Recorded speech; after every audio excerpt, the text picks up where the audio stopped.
бүгүнкү сабагында YouTube'дан кантип видео көчүрүш керек экенин үйрөтөм. Анын үчүн бизге мына программа керек болот. Subemate деген. Бул программага киребиз.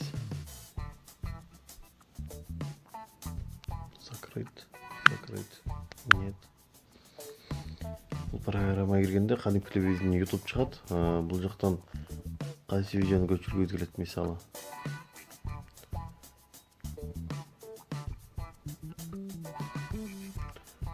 Мисалы азыр биз мына видеону көчүрөлү мына.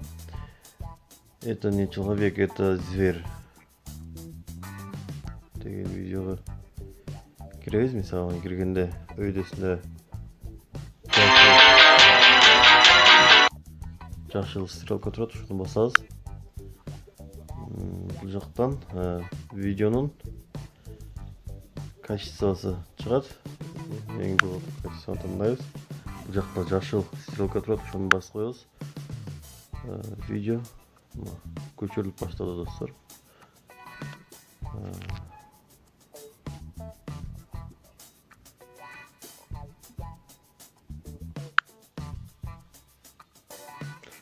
Мынакей достор, биздин видеобуз көчүрүлүп бүттү.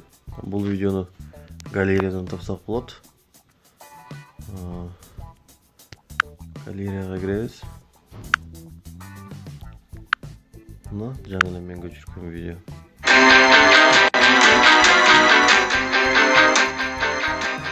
Ушинтип тапсак болот, көчүрсөк болот. Эгер түшүнбөй калган жериңиз болсо комментарийге жазыңыздар.